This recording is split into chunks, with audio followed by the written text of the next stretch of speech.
কাছে সাহায্য চান, আল্লাহর কাছে সাহায্য চান। আমি তো মনে করি এটা জাতীয় দুর্যোগ, জাতীয় দুর্যোগ এবং জাতীয় গজব থেকে বাঁচতে হলে জাতীয়ভাবে আল্লাহর কাছে তওবা করে ফিরে যেতে হবে। কথা বলে ঠিক না?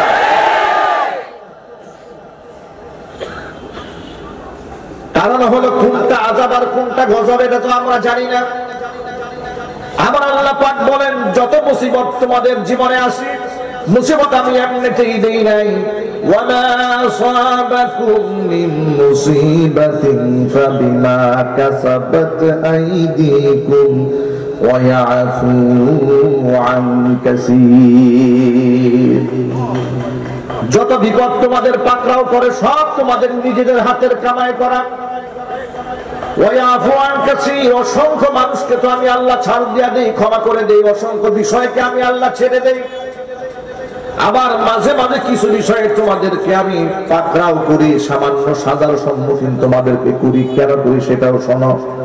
আল্লাহ পাক বলেন, যাহারাল ফাসাদু ফিল বাররি ওয়াল বাহরি বিমা কাসাবাত আইদিন নাস লিয়ুযীকাহুম বা'দাল্লাযী আমিলু লা'আল্লাহুম ইয়ারজিউন।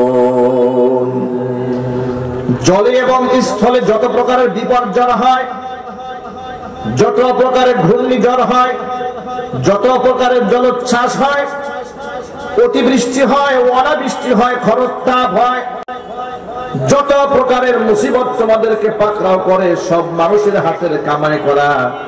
আমি মাঝে মাঝে এদেরকে সাজাটা কেন দেই? লিয়ুযীকাহুম বা'দাল্লাযী আমিলু, মানুষ যে অপকর্ম করেছে কিছুটা স্বাদ যেন আস্বাদন করে নিজেরা সতর্ক হইয়া আমি আল্লাহর দিকে ফিরে আসতে পারে, আল্লাহর দিকে যেন ফিরে আসতে পারে। এই জন্য আল্লাহ কিছুটা সাজা দেন, পরিপূর্ণ সাজা আল্লাহ পাক দেন না। এই জন্য মাঝে মাঝে বিপদ আসলে, মুসিবত আসলে মুমিনরা ঘাবড়াবে না, মুমিনরা সতর্ক হবে। যদি বলুন ঠিক কিনা? কপাল পোড়া মুসলমান এত বড় দুর্যোগ দেখার পরেও আল্লাহকে চিনল না। এত বড় করোনা এসেছে, আল্লাহ সুবহানাহু ওয়া তাআলাকে বোঝার চেষ্টা করল না। বাস্তবতার দিকে তাকায় দেখুন, যারা খুব বেশি মাস্ক ব্যবহার করেছে, হ্যান্ড স্যানিটাইজার যারা বেশি ব্যবহার করেছে, নিরাপদ দূরত্ব যারা বেশি বজায় রেখেছে, করোনায় তাদেরকে বেশি পাকড়াও করেছে। যদি বলেন ঠিক কিনা? একদম বিশ্বের শ্রেষ্ঠতম প্রধানমন্ত্রী ডোনাল্ড ট্রাম্প থেকে শুরু করে, কি ডোনাল্ড ট্রাম্প মনে হয় ঘন ঘন মসজিদে যাইতো নাকি? আর জুবাইর আহমদ আনসারী জানাজা পড়ে গিয়েছিল না, আহমদ শফি সাহেবের জানাজা এসেছিল। এর করোনা হলো কেন? যে লোকটা তার অফিসের মধ্যে এতটা সতর্কতা অবলম্বন করেছে, অফিস চলাকালীন সময় লাইভ টেলিকাস্ট হচ্ছে একটা অনুষ্ঠানে, একজন ব্যক্তি তার অনুষ্ঠানে বসে হাসি দিয়েছে, কাশি দিয়েছে, তাৎক্ষণিক ক্যামেরা চলছে, গোটা বিশ্ববাসী দেখছে, চোখের সামনে তার রুম থেকে লোকটাকে বের করে দিয়েছে। এতটা সতর্ক থাকার পরেও ডোনাল্ড ট্রাম্প এবং তার পরিবার করোনায় আক্রান্ত হলে, এর মানে বিশ্ব মানবতাকে আল্লাহ পাক মেসেজ দিয়েছেন, দেখ হ্যান্ড স্যানিটাইজার নিরাপদ দূরত্ব দিয়ে গজব থেকে বাঁচা যায় না। সাহায্য যদি আমার না থাকে, কোন প্রকার মাস্ক ব্যবহার করে গজব থেকে বাঁচতে পারবি না।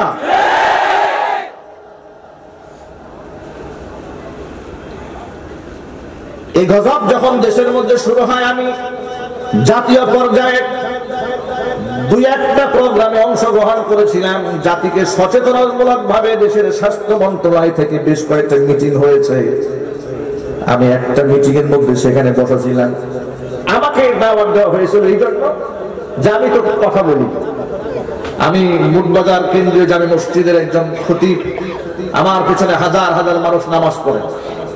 অতএব আমার বুঝ এটা অসংখ্য মানুষের বুঝ মনে করে আমাকে দাওয়াত দিয়েছে। আমি সেখানে অ্যাটেন্ড করলাম, অংশগ্রহণ করলাম, হ্যান্ড স্যানিটাইজার দিয়ে ঢুকলাম, মাস্ক পরে ঢুকলাম। কেউ কারোর সাথে মুসাফাও করে না, দূরে দূরে থাকে। বেশ ভালো কথা, কষ্ট লাগতেছিল মনে মনে, থাক গেলাম। সর্বশেষ কি হয়েছে শুনেন, যত মানুষ সেখানে বক্তব্য রাখলেন, বিশ্বাস করেন ওয়াল্লাহি দুই একজন লোক ছাড়া একজন লোক একবারের জন্য আল্লাহর কথা বলে নাই। শত শত মানুষ কথা বলেছে, সবাই শুধু বলেছে হ্যান্ড স্যানিটাইজার ব্যবহার করেন, এই রোগকে আমরা নিরাময় করব, এর সাথে মোকাবেলা করব। কত বড় বাহাদুর হয়ে গেছে, করোনার সাথে ঘুষাঘুষি করবে, মোকাবেলা করবে। কত বড় পাগল হলে এই ধরনের বক্তব্য দেওয়া যায়? জোরে বলুন ঠিক কিনা? দেশের মধ্যে সুনামি আসে, হারিকেন আসে, বিপর্যয় আসে, ঘূর্ণিঝড় আসে, তখন বলে ভয়ের কোনো কারণ নেই, ঘূর্ণিঝড় ঠেকাবার জন্য জাহাজ 5টা রেডি আছে। এগুলো পাগল ছাড়া কোনো সুস্থ মানুষ বলতে পারে? আরো যদি বলেন না আপনারা বলতে পারে? এই করোনাকালীন সময়েও আমরা আল্লাহর কাছে সাহায্য চাই। কার কাছে চাই? জোরে জোরে কার কাছে? ভারতে আপনারা দেখেছেন করোনাকে বিদায় করার জন্য মশাল মিছিল নিয়ে বের হয়েছে। পাগল কি গাছে ধরে? এই দৃশ্য দেখে শয়তান নাকি গলায় দড়ি দিয়েছিল মনে হয়।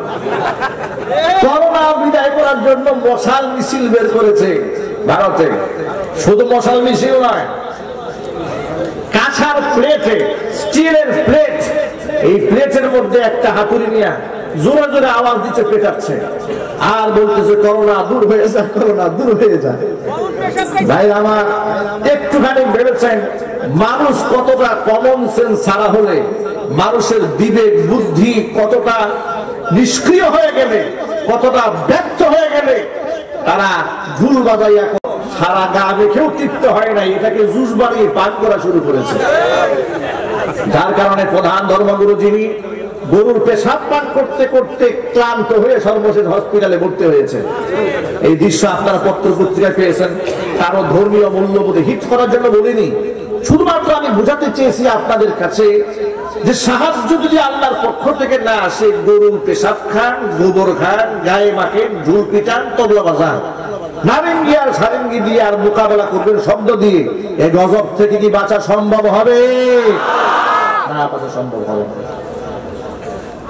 আমাদের কওমি মাদ্রাসার ছেলেরা ঢোলও বাজায় নাই, গোবর মাখায়নি, গরুর পেশাবে ধারে কাছেও যায় নাই, এমনকি আমার দৃঢ় বিশ্বাস তারা হ্যান্ড স্যানিটাইজার খুব ব্যবহারও করে নাই। তারা যে কাজটা করেছে, 5 ওয়াক্ত নামাজ পড়ে তারা পবিত্র থাকেন। কওমি মাদ্রাসার হিফজখানার এক একটা অঙ্গন হচ্ছে এক একটা জান্নাতের টুকরা। জোরে জোরে বলেন সুবহানাল্লাহ। নাপাকের কোন স্থান নাই সেখানে। 24টা ঘন্টার মধ্যে 16 থেকে 18 ঘন্টা পর্যন্ত কোরআন সুন্নাহ যারা তিলাওয়াত করেন, কোরআন যারা পড়েন, সেই প্রতিষ্ঠানের নাম হচ্ছে হিফজ মাদ্রাসা। সেই মাদ্রাসার ছেলেরা লেখাপড়া করলেন, শত শত হাফেজ হলেন, একজন সন্তান হয়ে আক্রান্ত হলেন না। প্রিয় ভাইরা আমার, আল্লাহ সুবহানাহু ওয়া তাআলা জাতিকে দেখায় দিলেন, কিন্তু সবাই এটা দেখবে না। চোখ থাকিতে অন্ধ যারা, তারা এটা দেখবে না। আলেমদের অবদানও দেখবে না, তাদের পবিত্রতাও দেখবে না, তাদের শ্রেষ্ঠত্বও দেখবে না, গুণাগুণ দেখবে না। শুধুমাত্র দোষ তালাশ করে বেড়ায়, কিভাবে আলেমদেরকে দোষারোপ করা যায়, কিভাবে মৌলবাদ বলে গালিগালাজ করা যায়। কথা বলেন ঠিক কিনা? কিছুদিন তো ওরা চেষ্টা করে দাড়ি টুপির উপর হামলা করতে, কিছুদিন চেষ্টা করে মাদ্রাসার মধ্যে জঙ্গি আছে এই তকমা লাগিয়ে মাদ্রাসার বিরোধিতা করতে, আবার কিছুদিন তো চেষ্টা করে মাদ্রাসার মধ্যে বলৎকার শব্দ বলে মাদ্রাসার অবস্থানকে জাতির সামনে খাটো করার জন্য। জোরে বলেন ঠিক কিনা? কিন্তু আপনারা জানেন, জন্মের পর থেকে দেখে এসেছি, স্বাধীনতার পর থেকে বাংলাদেশে যতগুলো নাটক, সিনেমা, সিরিয়াল বানানো হয়েছে, সিনেমার মধ্যে সবচাইতে বাজে চরিত্র, সবচাইতে নোংরা চরিত্র, সবচাইতে জঘন্য চরিত্র লোকটার মুখে দাড়ি আর মাথার মধ্যে টুপি তারা পরিয়ে দিয়েছে। ঠিক কিনা?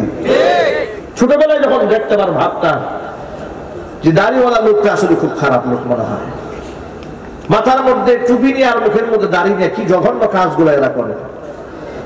এই ধারাবাহিকতা এখনো বন্ধ হয় না। অদ্যাবধি এই বছর পর্যন্ত আমি দেখেছি, 16 ডিসেম্বর যখন এসেছে, যেমন খুশি তেমন সাজয়, বিভিন্ন স্কুলে সাংস্কৃতিক অনুষ্ঠান হয়, সেই যেমন খুশি তেমন সাজো সাংস্কৃতিক অনুষ্ঠানে যাকে রাজাকারের চরিত্র দেওয়া হয়, তার গায়ে সাদা একটা পাঞ্জাবি পরাই দেওয়া হয়, তার মুখের মধ্যে দাঁড়িয়ে দেওয়া হয়, এরপরে এত জঘন্য ভাবে তাকে উপস্থাপন করা হয়। এরপরে নারীর গায়ের কাপড় টেনে সে খুলছে, ধর্ষণ করছে, মিথ্যা কথা বলছে, মানুষ খুন করছে, অস্ত্র হাতে নিয়ে মানুষের বুককে ঝাঁঝরা করে দিচ্ছে। এই হচ্ছে দাড়ি এবং টুপির মেসেজ। ওরা বিশ্ববাসীর সামনে এভাবে যুগ যুগ ধরে তুলে ধরার চেষ্টা করেছে। এখন আমি যদি আপনাদের সকলের কাছে জানতে চাই, আসলে কি বাংলাদেশের দাড়ি এবং টুপিওয়ালাদের চরিত্র এরকম? জবাবটা কিন্তু সবাই দেন নাই। যাদের সন্দেহ হয় তারা জবাবটা দিবেন না। যাদের সন্দেহ না থাকে, মুমিন মুসলমান হয়ে থাকলে এক বাক্যে সত্যকে বলিষ্ঠ কণ্ঠে উচ্চারণ করে বলবেন। সিনেমাতে, নাটকে, সিরিয়ালে, পত্র পত্রিকায়, মিডিয়াতে কিংবা সাংস্কৃতিক অনুষ্ঠানে দাড়ি টুপির বিরুদ্ধে যেভাবে তারা উস্কানিমূলক ভাবে উপস্থাপন নোংরা ভাবে করে থাকে, বাস্তবতার সাথে কি এর আদৌ সম্পর্ক আছে? ওরা যে জাতীয় মিথ্যাবাদী, এটা হচ্ছে তার বড় প্রমাণ। ওরা আমাদেরকে বলে আমরা যেন কণ্ঠের আওয়াজটা নিচু করে ওয়াজ করি। আমাদের কণ্ঠ গরম শুনলে নাকি ওদের পাতলা পায়খানা শুরু হয়ে যায়। আমার প্রশ্ন হচ্ছে, আলেমদের হুঙ্কার শুনলে তো কাফেরদের ভয় পাওয়ার কথা, আলেমদের হুঙ্কার শুনলে মুশরিকদের ভয় পাওয়ার কথা, আলেমদের বক্তব্য শুনলে নাস্তিকের ভয় পাওয়ার কথা। মুসলমান হয়ে মাথার মধ্যে টুপি দিয়ে আপনি শুক্রবারে নামাজেও যান, আবার মাঝে মাঝে নাকি তাহাজ্জুদের নামাজও পড়েন, আমরা শুনতে পাই। আলেমদের প্রতি আপনার এত বিদ্বেষ কেন? আপনার এত ভয় কেন? কথা বলেন ঠিক কিনা? জোরে বলতে হবে। এত ভয় কেন আপনার? আমি সকল ভাইদেরকে বলি এইভাবে, গোটা বাংলাদেশে ইসলামিক কৃষ্টি কালচার আদর্শের উপরে হামলা করার জন্য, প্রতিষ্ঠানগুলোকে বরবাদ করার জন্য একদিন দুদিন ধরে নয়, স্বাধীনতার পর থেকে এখনো পর্যন্ত একটা গোষ্ঠী প্রতিনিয়ত আলেমদের বিরুদ্ধে উস্কানি দিয়েই যাচ্ছে। জোরে বলেন ঠিক কিনা? চাঁদপুরে রিসেন্টলি আপনার ঘটনা একটা দেখেছেন, মাদ্রাসার এক শিক্ষককে বলাৎকারের অভিযোগ করে মাথার চুলকে ন্যাড়া করে পুলিশে ধরিয়ে দিয়েছে। বাংলাদেশের সবগুলা প্রায় জাতীয় পত্রিকার মধ্যে ছাপা হয়েছে। দাড়ি টুপি নিয়ে হুজুররা মাদ্রাসার মধ্যে কত খারাপ কাজ করে। একদিন যেতে না যেতে প্রমাণ সামনে দেওয়া হয়েছে যে আসলে যাকে বলাৎকার বলে মাথার চুলটাকে ন্যাড়া করে দেওয়া হয়েছে, যাকে গ্রেফতার করে পুলিশে ধরিয়ে দেওয়া হয়েছে, ওই লোকটা এই জঘন্য অন্যায়ের সাথে ন্যূনতম তার সম্পর্ক নাই। তাহলে কাজটা কেন করলো? সূত্র ধরে জানা গেল, মাদ্রাসাকে বন্ধ করে দেওয়ার জন্য বহুবার তারা চেষ্টা করেছে, পারে নাই। কি বলে মাদ্রাসা বন্ধ করবে? জঙ্গি বলেছে, কাজ হয় নাই। কারণ হলো বাস্তবতার সাথে মিল নাই। মাদ্রাসার মধ্যে জঙ্গি হয় না, মাদ্রাসার মধ্যে আখলাক এবং চরিত্র শেখানো হয়।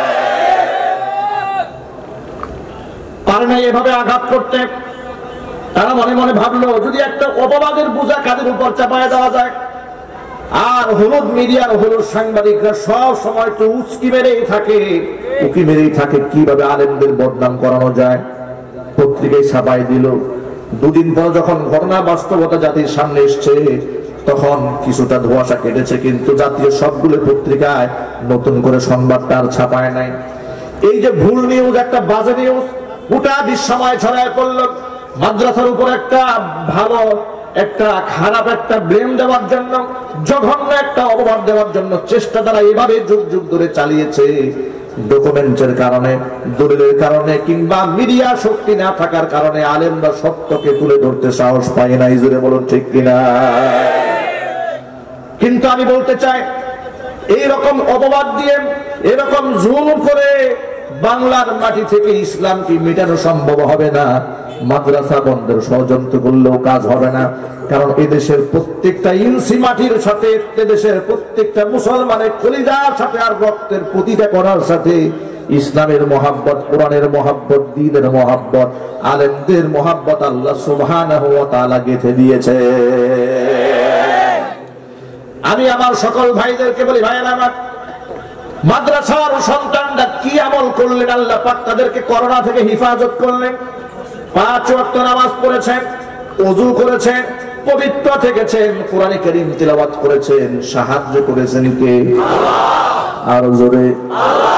ভাই আমার, ইমাম সাহেবরা হাজার হাজার মানুষদেরকে নিয়ে নামাজ আদায় করেছেন, এখনো করছেন। মাহফিলের মধ্যে অসংখ্য মানুষ প্রতিদিন আমাদের সামনে বসেন, তারা কোরআনের কথা শোনেন, ইসলামের কথা শোনেন।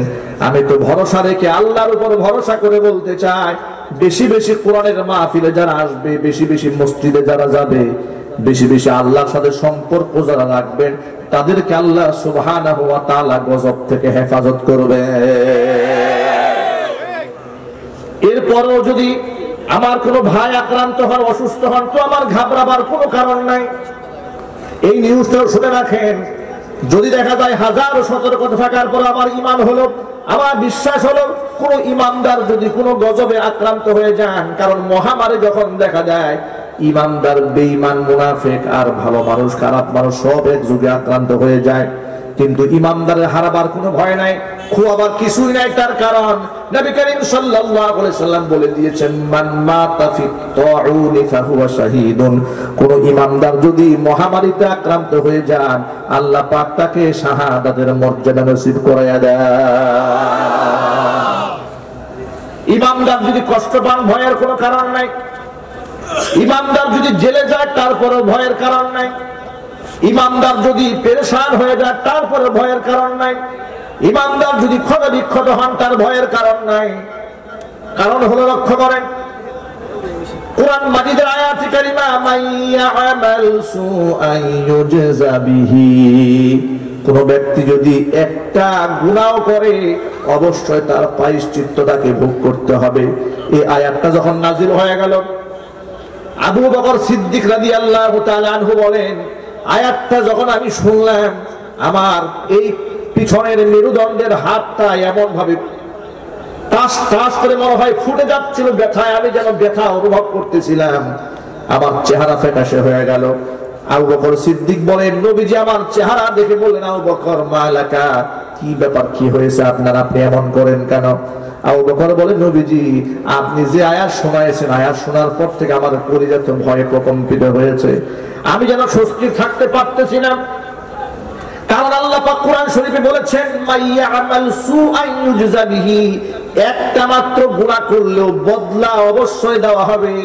আমরা তো মানুষ, আমাদের তো গুনাহ আছে, অবশ্যই আছে, আছে না নাই? ইচ্ছায় অনিচ্ছায় সগীরা কবিরা গুনাহ তো আছে।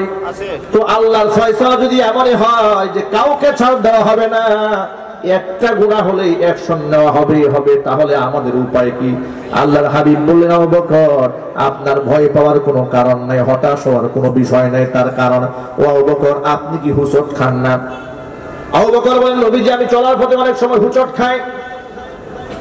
আল্লাহর নবী জিজ্ঞেস করেন, আপনি কি কখনো পেরেশান হয়ে যান না কোনো ব্যাপারে? আবু বকর বলে, ইয়া রাসূলুল্লাহ অনেক সময় তো দারুণ ভাবে পেরেশান হয়ে যায়। হুজুর বলেন, ভয়ের কোনো কারণ নাই। আপনি যে পেরেশান হন, হুচট খান, ব্যথা পান, কষ্ট পান, ওই কষ্টের বিনিময়ে আল্লাহ সুবহানাহু ওয়া তাআলা আপনার গুনার কাফফারা করে দেয়। হাদিস শরীফের মধ্যে জন্য এসেছে, কোন মুমিন বান্দা যদি রোগে আক্রান্ত হয়, দুরারোগ্য ব্যাধিতে আক্রান্ত হয়ে যায়, আর সেই রোগে যদি বান্দা সবর করে, নিরাশ যদি না হয়, যদি আর সেই রোগী যদি ব্যক্তি মারা যায়, ব্যক্তিকে আল্লাহ সুবহানাহু ওয়া তাআলা বেগুনাহ মাসুম বানিয়ে জান্নাতের মেহমান বানিয়ে দেয়। এই জন্য যত ভাইরা এখানে এসেছেন, আমরা সাহায্য চাবো আল্লাহর কাছে। কার কাছে? জোরে বলেন, আরো জোরে। সাহায্য চাবো আল্লাহর কাছে। আর আল্লাহর কাছে সাহায্য চাইতে গেলে মাঝখানে কোনো মিডিয়ার প্রয়োজন নাই। সবাই মনে রাখবেন, এটা আমাদের ধর্ম, আমাদের দিন আমাদেরকে এমন শিক্ষা দিয়েছে, এটা ওই সমস্ত পুরোহিত পূজার মতো নয় যে মন্দিরের দেবতা, মন্দিরের ঠাকুর কিংবা গুরু ঠাকুর যদি আল্লাহকে বলে তাহলে আল্লাহ শুনবে, আমি বললে আল্লাহ শুনবে না। আমার ধর্ম, আমার ইসলাম এটা আমাকে শিখায় নাই। আমার ইসলাম আমাকে শিখিয়ে দিয়েছে, وَإِذَا سَأَلَكَ عِبَادِي عَنِّي فَإِنِّي قَرِيبٌ أُجِيبُ دَعْوَةَ الدَّاعِ إِذَا دَعَانِ فَلْيَسْتَجِيبُوا لِي وَلْيُؤْمِنُوا بِي لَعَلَّهُمْ يَرْشُدُونَ। নবীজি বান্দারা যদি আমার ব্যাপারে জানতে চায়, ওয়াইদা সাআলাকা ইবাদি আন্নী, আমার ব্যাপারে আপনার কাছে আমার বান্দারা যদি জানতে চায়, জবাবটা আপনার দেওয়া দরকার নাই, জবাবটা আমি আল্লাহ দিয়ে দিচ্ছি। ফাইন্নী কারীব, আমি বান্দার খুবই কাছাকাছি আছি, এত কাছাকাছি আছি। উজিবু দাওয়াতাদ দাঈ ইলা দান, বান্দা যখনই আমাকে ডাকে, তার ডাকে আমি আল্লাহ সাড়া দিই। ভাইরা আমার, আপনারা এক বাক্যে জবাব দিয়ে বলেন, আমার আল্লাহ কি মিথ্যা কথা বলেন? কোরআনে কি ভুল ইনফরমেশন আছে? ভুল তথ্য আছে? কোরআন তো বলে আল্লাহকে ডাকলে আল্লাহ ডাকে সাড়া দেন। আপনার আমার মনের মধ্যে প্রশ্ন আসতে পারে, কত দোয়া তো আল্লাহর কাছে করি, হুজুররা বলেন আল্লাহর দোয়া শোনেন, আল্লাহ ডাকে সাড়া দেন, রেজাল্ট তো পাই না, তাহলে কেমন কথা হলো? এই প্রশ্নের জবাব ১৫০০ বছর আগে বিশ্বনবী মুহাম্মদ রাসূলুল্লাহ সাল্লাল্লাহু আলাইহি সাল্লাম দিয়েছেন। হুজুর বলেন, বান্দা যদি কোনো দোয়া করে আর সেই দোয়ার মধ্যে যদি নাফরমানি মাসিয়াত না থাকে, আত্মীয়তার সম্পর্ক ছিন্ন করার দোয়া যদি না থাকে, তাহলে দোয়ার ৩ হালাতের যে কোনো একটা অবস্থা হয়ে যায়। হয়তো আল্লাহ যদি চান বান্দা যেটা চেয়েছে তাৎক্ষণিকভাবে সেটা প্রদান করেন, এটা হলো ১ নাম্বার বিষয়। আর যদি আল্লাহ পাক তার মধ্যে কল্যাণ মনে না করেন, তাহলে এই দোয়াটা পরকালের জন্য যখন তার কঠিন মুসিবতের সময় হবে, মিজানের পাল্লায় যখন তার বিনিময়ের বড় দাম হয়ে যাবে, সওয়াবের বড় মর্যাদা হয়ে যাবে, পরকালে পাল্লার মধ্যে উঠায় দেওয়ার জন্য সওয়াবটাকে আল্লাহ পাক পরকালের জন্য ইনভেস্ট করে রাখে। ২ নাম্বার সূরাত। ৩ নাম্বার সূরাত হচ্ছে দোয়া করেছে, আল্লাহ পাক শুনেছেন, এই দোয়াটা বিফলে যাবে না। দোয়ার কারণে সামনে আগত একটা বিপদ যা এখনো তার জীবনে আসে নাই, ওই বিপদটাকে আল্লাহ পাক এই দোয়ার বিনিময়ে দূরীভূত করে দেন। এই জন্য যত ভাইরা এখানে এসেছেন, আল্লাহর কাছে নির্ভয়ে নিঃসংকোচে লজ্জা ছাড়া আপনারা আল্লাহকে ডাক দেন। তাকে ডাকবো, একটু জুড়ে বলেন তো আল্লাহ, আরো জুড়ে বলেন আল্লাহ। আল্লাহকে নির্ভেজাল ভাবে নিঃসংকোচে আপনি আল্লাহকে ডাকেন, আপনি শুনে অবাক হবেন। আল্লাহকে একবার যদি বান্দা ডাক দেন, আল্লাহ খুশি হয়ে যান। বান্দা আল্লাহকে যদি ২য় বার ডাক দেন, আল্লাহ আরো খুশি হন। ৩ বার ডাক দিলে খুশি হয়ে যান। ৪ বার যদি আল্লাহ পাককে ডাকে, আল্লাহ আরো খুশি হন।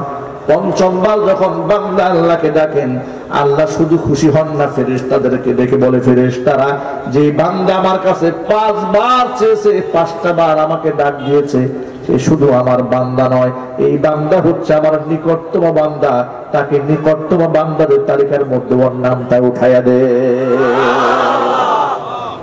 পৃথিবীতে সবচেয়ে আপন হলো মা, সবচেয়ে আপন হলো বাবা, তাতে কোনো সন্দেহ নাই। সেই বাবা মার কাছে ১ বার ২ বার ৩ বার চাইলে বাবা মা বিরক্ত হয়ে যায়। আল্লাহ সুবহানাহু ওয়া তাআলা এমন মেহেরবান, বিরক্ত তো হনই না, বেশি চাইলে আল্লাহ পাক বেশি খুশি হয়ে যান। জোরে বলেন সুবহানাল্লাহ। মাইকের আওয়াজ বাহিরে যাচ্ছে, মা বোনরাও শুনতে পাচ্ছেন। এই পয়েন্টে ছোট্ট একটা কথা বলে নেই। লোকেরা গোটা বাংলাদেশে যতগুলো মাজার আছে, ওই মাজারের মধ্যে আমি আমার নিজের চোখে দেখেছি লোকেরা লম্বা সময় সেজদায় পড়ে থাকে। বাস্তবতা আছে না নাই? যদি বলেন আছে না নাই? ৩-৪ দিন আগেও শাহজালাল ইয়ামানী রাহমাতুল্লাহি আলাইহির কবর আমি জিয়ারত করে এসেছি, মাজার জিয়ারত করেছি। সেখানে গিয়ে দেখি কবরের সামনে একজন বসে তাসবিহ হাতে নিয়ে, গভীর রাত, গেট বন্ধ করে দেওয়া হয়েছে, পশ্চিম দিকে ঘুরে উনি আল্লাহ নামের জিকির করছে। যা দেখেছি আমি সেটাই বলবো। এর আগে আমি বিদআত কর্ম দেখেছি, কিন্তু গভীর রাতে তেমন লোকজন নাই, ২-৩ জন লোক আছে সেখানে। একজন দেখলাম যে আগরবাতি ধরিয়ে আল্লাহ আল্লাহ জিকির করছে। প্রশ্ন হচ্ছে, পাশেই মসজিদ, ইবাদতের জায়গা কোনো কবর নয়। ইবাদতের জায়গা কোনটা? সবাই বলেন না আপনারা? ইবাদতের জায়গা হচ্ছে মসজিদ, কবর হচ্ছে, মাজার হচ্ছে জিয়ারতের জায়গা। কথা বলেন। আপনি এখানে বসে আল্লাহ আল্লাহ বললে আল্লাহ শুনবে, আর মসজিদে বসে শুনবে না? এখানে বসে আছেন কেন? আরো আশ্চর্যের ব্যাপার কি জানেন? যারা এখানে বসে থাকে, আজান হয়, এরপরে মসজিদে যায় না। বাস্তবতা আছে না নাই? জুড়ে বলতে হবে। যেখানে আল্লাহর কাছে চাওয়া দরকার, সাহায্য চাওয়া দরকার, যেখানে আল্লাহকে লম্বা সময় সিজদায় পড়ে থাকা দরকার, আল্লাহর সামনে আল্লাহর সামনে তাড়াহুড়া করে মানুষ সিজদা দেয়। বর্তমানে নামাজীদেরকে দেখবেন, নামাজি আছে কিন্তু নামাজের মধ্যে কোনো প্রকার তাদিল নাই, ধীর স্থিরতা নাই, তাড়াহুড়ো করে নামাজ পড়ে আছে না নাই? কিন্তু কবরে দেখবেন সিজদা দিয়েছে, পীরের পায়ে সিজদা দিয়েছে, এমন জন্মের সিজদা দিয়েছে, পীর সাহেব যতক্ষণ না টান না দেয় মুরিদ মাথা উঠায় না। আল্লাহর সামনে যেখানে লম্বা সিজদায় পড়ে থাকার কথা ছিল সেখানে থাকে না। কয়েকদিন আগে দেশের এক অভিশপ্ত ভণ্ড বিদায় হয়েছে দেশ থেকে। ভণ্ড বিদায় হওয়ার পরে ভণ্ডের ছেলে বলে, যে বলবে বাবা মারা গেছে ওর ঈমান নষ্ট হয়ে যাবে। চুরি তো চুরি, আবার সেটাও চুরি। কথা বলেন ঠিক কি না? এটাকেই বলা হয় চোরের মায়ের বড় গলা। এটাকেই বলা হয় যে বলবে বাবা মারা গেছে সে তার ঈমানই নষ্ট হয়ে যাবে, শুধু চুরি হয়ে যাবে। আরে কপাল। সেখানে লম্বা সময় আমি দেখেছি, অনলাইনে ভিডিওতে দেখেছি যে তার মুরিদরা তাকে লম্বা সময় সেজদা করত, তার ছবিকেও সেজদা করে। সাহায্য চাইবো কার কাছে?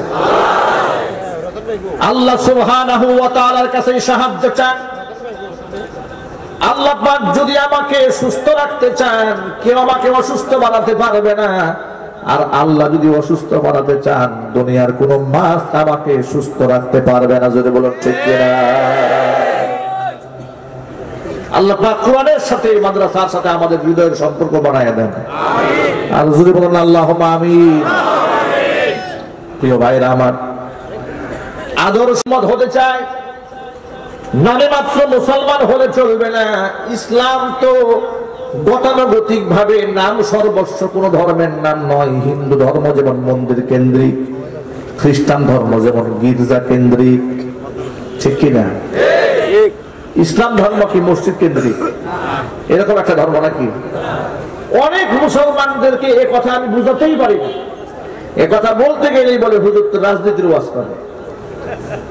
মাথায় ধরে না, মুসলমানের সন্তান হয়ে জীবনের সকল ক্ষেত্রে ইসলাম মান্য করতে হবে, এই বিশ্বাস যদি, এই কনসেপ্ট যদি না থাকে, তাহলে আসলে সে মুসলমান হতে পারে না।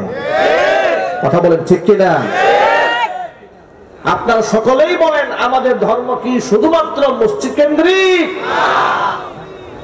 আমার ধর্ম আমার জীবনের শুরু থেকে শেষ পর্যন্ত সকল ক্ষেত্রে দিক নির্দেশনা দান করেছে। আর আমার নবী শুধুমাত্র আমাদের জন্য, মুহাম্মদ সাল্লাল্লাহু আলাইহি ওয়াসাল্লাম শুধুমাত্র মুসলমানদের নবী নন, গোটা জগৎবাসীর জন্য তিনি নবী। যদি বলেন সুবহানাল্লাহ। আল্লাহ পাক বলেন, ওয়া মা আরসালনাকা ইল্লা রাহমাতাল লিল আলামিন। ও নবীজি, আমি আপনাকে গোটা জগৎবাসীর জন্য রহমত স্বরূপ পাঠিয়ে দিয়েছি। আমার নবী গাছের জন্য রহমত, আমার নবী মাছের জন্য রহমত, আমার নবী পানির জন্য রহমত, আমার নবী হিন্দুর জন্য রহমত, বৌদ্ধের জন্য রহমত, খ্রিস্টানের জন্য রহমত। জুড়ে বলেন সুবহানাল্লাহ। আপনারা হয়তো অবাক হতে পারেন, হুজুর এটা কেমন কথা? নবী গাছের জন্য রহমত কিভাবে হলেন শোনেন। হুজুর বলেছেন, প্রয়োজনে গাছ কাটতে পারো, বিনা প্রয়োজনে গাছের একটা পাতাও ছিঁড়বে না। তার কারণ গাছের পাতা পর্যন্ত আল্লাহ পাকের জিকির করে। কোরআন মাজিদ আল্লাহ সুবহানাহু ওয়া তাআলা বলেন, ওয়া ইন মিন শাইইন ইল্লা ইউসাব্বিহু বিহামদিহি ওয়ালাকিন লা তাফকাহুনা তাসবিহাহুম। এমন কোন জিনিস পৃথিবীতে নাই আল্লাহ পাকের তাসবিহ তাহলিল না করে। তোমরা তাদের ভাষা বুঝো না। গাছ আল্লাহ পাকের দাসত্ব করে আল্লাহর তাসবিহ তাহলিল করে, জানোয়ারগুলো আল্লাহ পাকের তাসবিহ তাহলিল করে। জোরে বলেন সুবহানাল্লাহ। আমার নবী পানির জন্য রহমত। হুজুর বলেছেন, প্রবাহমান নদীর পাশে বসেও এক ফোঁটা পানির অপচয় করতে পারবে না। সুবহানাল্লাহ। প্রবাহমান নদী, সেখানে গিয়ে পানির অপচয় করা যাবে না। হুজুর পানির জন্য রহমত, হুজুর পানির জন্য রহমত। নবী করিম সাল্লাল্লাহু আলাইহি ওয়াসাল্লাম দেখতে পেলেন একটা উটের চোখ থেকে বেয়ে বেয়ে পানি পড়ছে। নবী করিম সাল্লাল্লাহু আলাইহি ওয়াসাল্লাম উটের মালিককে ডাকলেন, ডেকে বললেন, তোমার উট তার চোখের পানি দিয়া, তার চোখের ভাষা দিয়ে আমি মুহাম্মদ সাল্লাল্লাহু আলাইহি ওয়াসাল্লামকে বুঝিয়েছে, তুমি যে পরিমাণ পরিশ্রম উটকে করাও সেই পরিমাণ আহার দাও না। সুবহানাল্লাহ। ভেবেছেন আপনারা পানির জন্য নবী করিম সাল্লাল্লাহু আলাইহি ওয়াসাল্লাম রহমত। তৎকালীন যুগে গাধা এবং খচ্চরের গায়ে লোহা গরম করে দাগ দেওয়া হতো, যাতে করে মালিক তাকে সহজে চিনতে পারে। নবী করিম সাল্লাল্লাহু আলাইহি ওয়াসাল্লাম দেখলেন একটা পানির গায়ে এমন ভাবে ক্ষত করে দেওয়া হয়েছে, তার থেকে কষ বেয়ে বেয়ে পড়ছে। এই দৃশ্য দেখে হুজুর বললেন, যারা পানির গাকে ক্ষত করে তাদের উপর আল্লাহ পাকের লানত। আল্লাহু আকবার বলবেন। জানোয়ারের জন্য বিশ্বনবী মুহাম্মদ সাল্লাল্লাহু আলাইহি ওয়াসাল্লাম রহমত। এবার হিন্দু, বৌদ্ধ, খ্রিস্টান তাদের জন্য কেমনে রহমত শোনেন। এই কথাগুলো আমার দেশের বামপন্থীরা জানে না, কারণ তারা জানবে কিভাবে? তারা তো কোরআনও পড়ে না, হাদিসও পড়ে না, ওরা তো তসলিমা নাসরিনের বই পড়ে। ওরা এমন গবেষক, তারা এমন বুদ্ধিজীবী হয়ে গেছে। এখন তো একটা স্টিল বুদ্ধিজীবী ইদানিং শুনতে পাওয়া যাচ্ছে, তিনি আলেমদেরকে উপদেশ দেন। তিনি করোনাকালীন সময় আলেমদেরকে কাঠ মোল্লা বলে গালিও দিয়েছিলেন। এমন একজন বুদ্ধিজীবী দেশে ইদানিং দেখা যাচ্ছে, আছে না নাই? আর যদি বলেন, তিনি আবার বাংলাদেশের এক কুখ্যাত বুদ্ধিজীবী, নাম তার শাহরিয়ার কবির। তার পক্ষে অবস্থান নিয়ে তিনি বক্তব্য দিয়ে বেড়াচ্ছেন। আবার তিনি বলেন, শাহরিয়ার কবিরকে যেভাবে ব্যঙ্গ বিদ্রুপ করা হচ্ছে, তার পক্ষে যদি আমি কথা না বলি, কিয়ামতের মাঠে আল্লাহর কাছে জবাব দিতে হবে। আল্লাহর কাছে কত বড় আল্লাহর ওলি! শাহরিয়ার কবিরের পক্ষে কথা না বললে হাসরের মাঠে আল্লাহর কাছে জবাব দিতে হবে। আল্লাহর কত ভয় করি যায়। রসুলকে গালি দেয়, ওনার প্রতিবাদ নাই। আলেমদেরকে মৌলবাদ বলে, ওনার প্রতিবাদ নাই। হাড় ভেঙে দেওয়া হবে, ঘাড় মটকায় দেওয়া হবে, পানিতে ভাসায় দেওয়া হবে, দেশান্তরিত করা হবে, ওনার প্রতিবাদ নাই। নাস্তিকের পক্ষে কথাও না বললে আল্লাহর কাছে জবাব দিতে হবে। এই লোকটা খায় কি জাতির কাছে স্পষ্ট করা দরকার। কথা বলেন ঠিক কাজ বলতে হবে।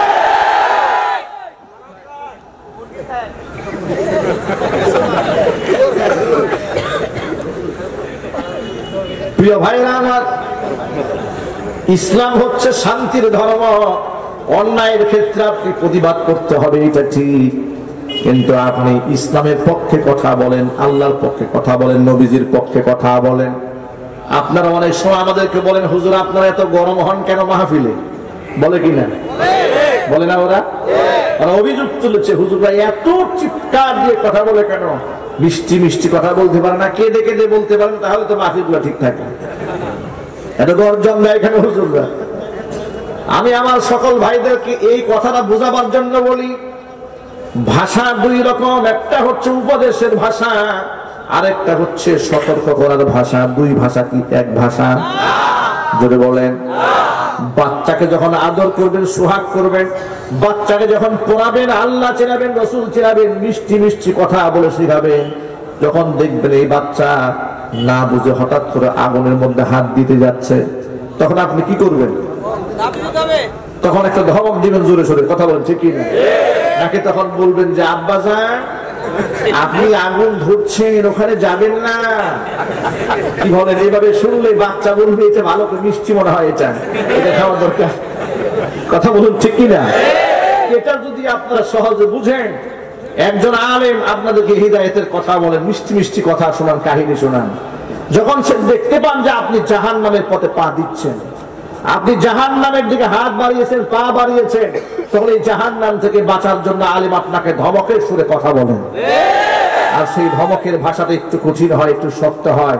আর এটাই আদর্শ, এটাই বাস্তবতা, এটাই সুন্নাহ। কিন্তু এই ধমকটা আপনি নিতে পারেন না কেন? এই ধমকটা আপনি নিতে পারেন না কেন? আপনি নিতে পারেন না এই জন্য আপনারা আলেমদের উপরে খবরদারি চালাতে চান। আপনারা মনে মনে ভাবেন হুজুররা আমাদের উপর শাসন করবে কেন? আমরা হলাম শাসক, ওনারা হচ্ছেন শোষিত। আমরা শোষণ করব, ধমক দিব, ওনারা শুধু শুনবেন। ওনারাও দেখে আমাদেরকে ধমক দেন। ঘটনা কি? ওনারা আমাদেরকে ধমক দেন কেন? ওনারা আমাদেরকে ধমক না দিয়ে আমাদেরকে অনুরোধ করতে পারেন না? মনে রাখতে হবে, ওলামায়ে কেরাম হচ্ছেন মুকুটবিহীন সম্রাট। তারা হচ্ছেন রাষ্ট্রব্যাপী সম্মানিত নেতা। তাদের অবস্থা হচ্ছে মানুষের হৃদয়ে, তোমাদের ভালোবাসা হচ্ছে মানুষের মুখে। যার কারণে ক্ষমতা মানুষের থাকে যতদিন, সম্মান থাকে ততদিন। আলেমরা বুড়ো হয়ে যায় কিন্তু আলেমদের সম্মান কমে না। এমনকি মৃত্যুর পরেও আলেমদের সম্মানের নমুনা আকাশ জমিন সাক্ষী হয়ে যায়। বাস্তবতা আপনারা দেখেছেন আল্লামা শাহ আহমদ শফী রহমাতুল্লাহি আলাইহির ইন্তেকালের পরে, আপনারা দেখেছেন আল্লামা জুবাইর আহমদ আনসারী রহমাতুল্লাহি আলাইহির ইন্তেকালের পর, কয়েকদিন আগে দেখেছেন আল্লামা নূর হোসেন কাসেমী রহমাতুল্লাহি আলাইহির ইন্তেকালের পরে, যাকে আপনারা মৌলবাদী বলে গালি দিতেন, এই সেই লোক আল্লামা নূর হোসেন কাসেমী, যাকে তারা মৌলবাদী বলেছে, যাকে তারা জঙ্গিবাদী বলেছে, যাকে তারা উস্কানিমূলক বক্তব্য দেয় বলেছে, এই বুড়ো মানুষটাকে আমি নিজে চোখে দেখেছি। হাঁটতে পারে না, চলতে পারে না, হুইল চেয়ারে বসে বসে রাজপথে ইসলামের জন্য নাস্তিকের বিরুদ্ধে মিছিল করেছে। তারা হচ্ছে সমাজের আসল পীর, এরাই হলো আসল আলেম, এরাই হলো আসল পীর। খানকার পীর আসল পীর নয়। শুধুমাত্র খানকায় যারা থাকে ইসলামের পক্ষে তর্জন গর্জন দেয় না, ন্যায় সঙ্গত কথা বলে, কিন্তু অন্যায়ের বিরুদ্ধাচরণ যারা করে না, তারাও বুজুর্গ। কিন্তু দুই বুজুর্গের মধ্যে আকাশ আর জমিন পার্থক্য, জোরে বলুন ঠিক কিনা?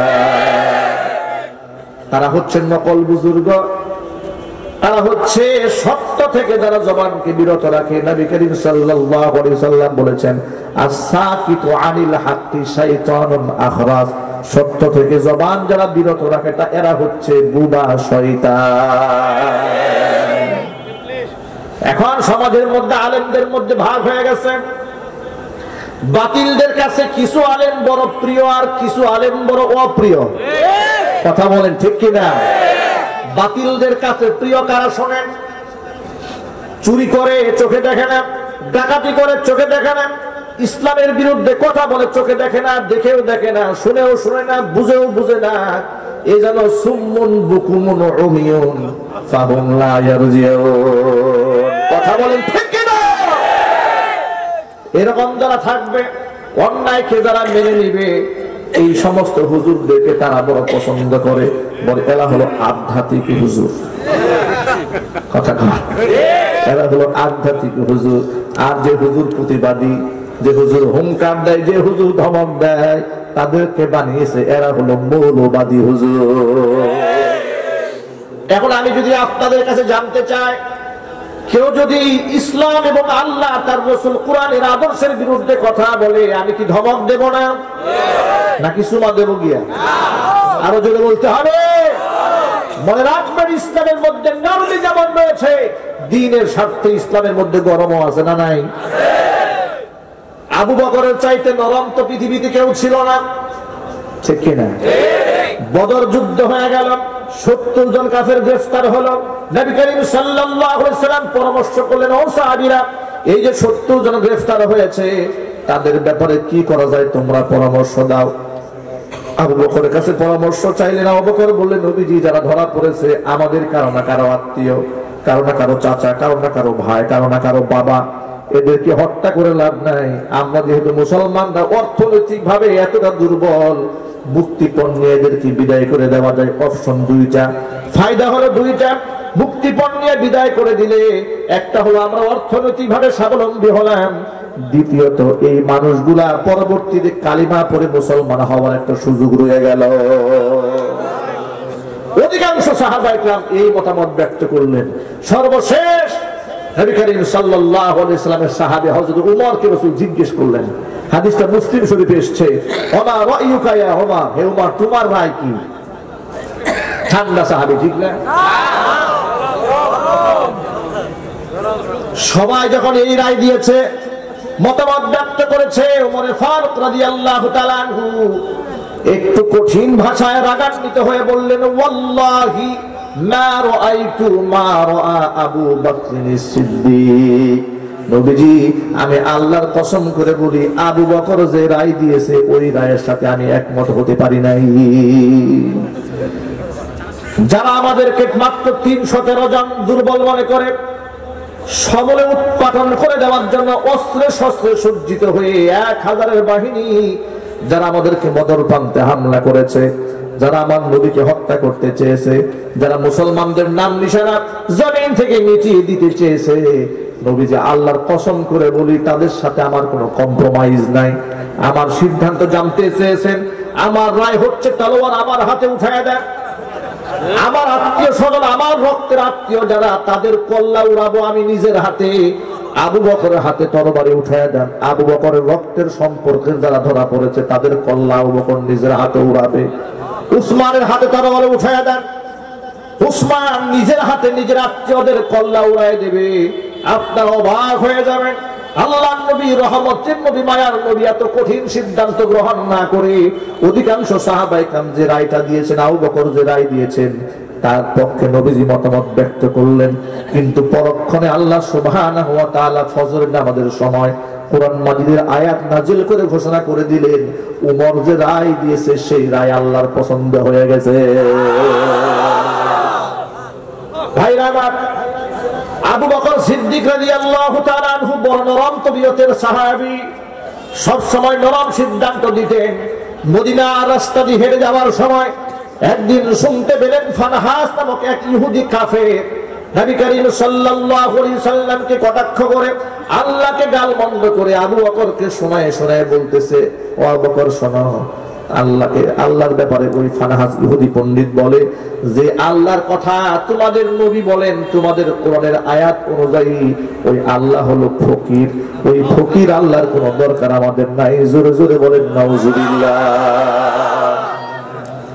আবু বকরের মতো ঠান্ডা তবিয়তের সাহাবী, ঠান্ডা মেজাজের সাহাবী, যিনি ধস্তাধস্তি মারামারি পিটাপিটির পক্ষে সাহাবী ছিলেন না, আল্লাহকে ফকির বলে গালি দিয়েছে, শোনা মাত্র একটা সেকেন্ড তো বিলম্ব করতে পারেন নাই। দাঁড়িয়ে কষে ফানহাসের গালে এমন জোরে থাপ্পড় বসায় দিয়েছে, 5টা আঙ্গুল তার গালের মধ্যে বসিয়ে দিয়েছে। ফানহাস আর দেরি করে নাই, গালের মধ্যে থাপ্পড় নিয়ে নবী করিম সাল্লাল্লাহু আলাইহি ওয়াসাল্লামের সামনে এসে হাজির। এসে বলছো, মুহাম্মদ বিচার নিয়ে এলাম তোমার কাছে। কার নামে বিচার? তোমার সাহাবী আবু বকরের নামে বিচার। কেন? আবু বকর কি করেছে? তাকায় দেখো, আমার গালটা থাপ্পড় দিয়ে লাল বানায় দিয়েছে। নবী করিম সাল্লাল্লাহু আলাইহি ওয়াসাল্লামের কথা শুনে বড় অবাক হয়ে গেলেন। কারণ আবু বকর সম্পর্কে নবীজির ধারণা আছে না নাই? আছে। আরো আসতে বলেন। কষ্ট হচ্ছে আপনাদের? আবু বকর সম্পর্কে হুজুরের ধারণা আছে না নাই? আছে। জিজ্ঞেস করলেন, থাপ্পড়টা আসলে আবু বকর দিয়েছে না উমর দিয়েছে? বলে না, আমি আবু বকর কেউ চিনি, উমর কেউ চিনি। থাপ্পড় উমর দেয় নাই, থাপ্পড় আবু বকর দিয়েছে। এই কথা না বলতে না বলতে আবু বকর এসে হাজির। এসে বলছে, ইয়া রাসূলুল্লাহ, পারমিশন যদি দেন আরেকটা থাপ্পড় দিয়ে ওর বাঙ্গালটা লাল বানায় দেই। আল্লাহু আকবার বলেন। আরো জোরে বলেন আল্লাহু আকবার। হুজুর বড় অবাক হয়ে গেলেন। আবু বকর, আপনি কখনো কাউকে মারেন না, এর প্রতি এত ক্ষিপ্ত কেন, এত জেদ কেন, রাগ কেন, ক্ষোভ কেন? আবু বকর বলেন, নবীজি, এই লোকটা যদি আমাকে গালি দিত, আমি আমার জিদ করতাম না, ক্ষোভ জাহির করতাম না, সবর করতাম। কিন্তু লোকটা আমাকে গালি দেয় নাই, আমার পিতা মাতাকেও গালি দেয়নি। সেই ব্যক্তি আমাকে শুনিয়ে শুনিয়ে আমার আল্লাহকে ফকির বলে গালি দিয়েছে। যদি বলেন নাউজুবিল্লাহ। বরদাস্ত করতে পারি নাই, সহ্য করতে পারি নাই, কষায় গালের মধ্যে মেরে দিয়েছি। হুজুর এবার ফানহাসকে বলে, ফানহাস, তুমি কি সত্যি আল্লাহকে ফকির বলে গালি দিয়েছো? বলে না, আবু বকর আমার নামে মিথ্যা কথা বানায় বলছে। আবু বকর কি মিথ্যা বলার সাহাবী? আরো জোরে। আবু বকর মিথ্যা বলার সাহাবী নন। হুজুর বলেন, আবু বকর, আপনি তাকে থাপ্পড় দিয়েছেন সাক্ষী আপনি নিজেই, কিন্তু সে যে আল্লাহকে ফকির বলে গালি দিয়েছে কোন প্রমাণ কি আপনার কাছে আছে?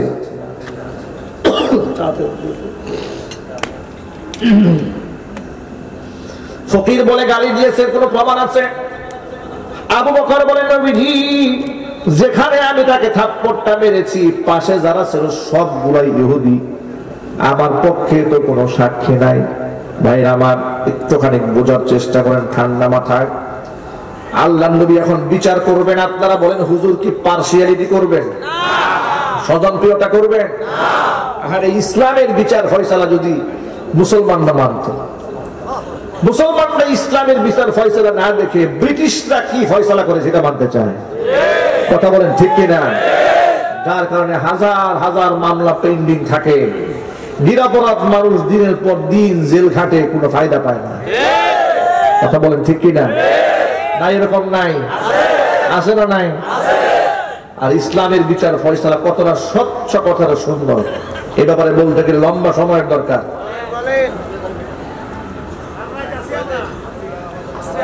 সারা রাত আছে।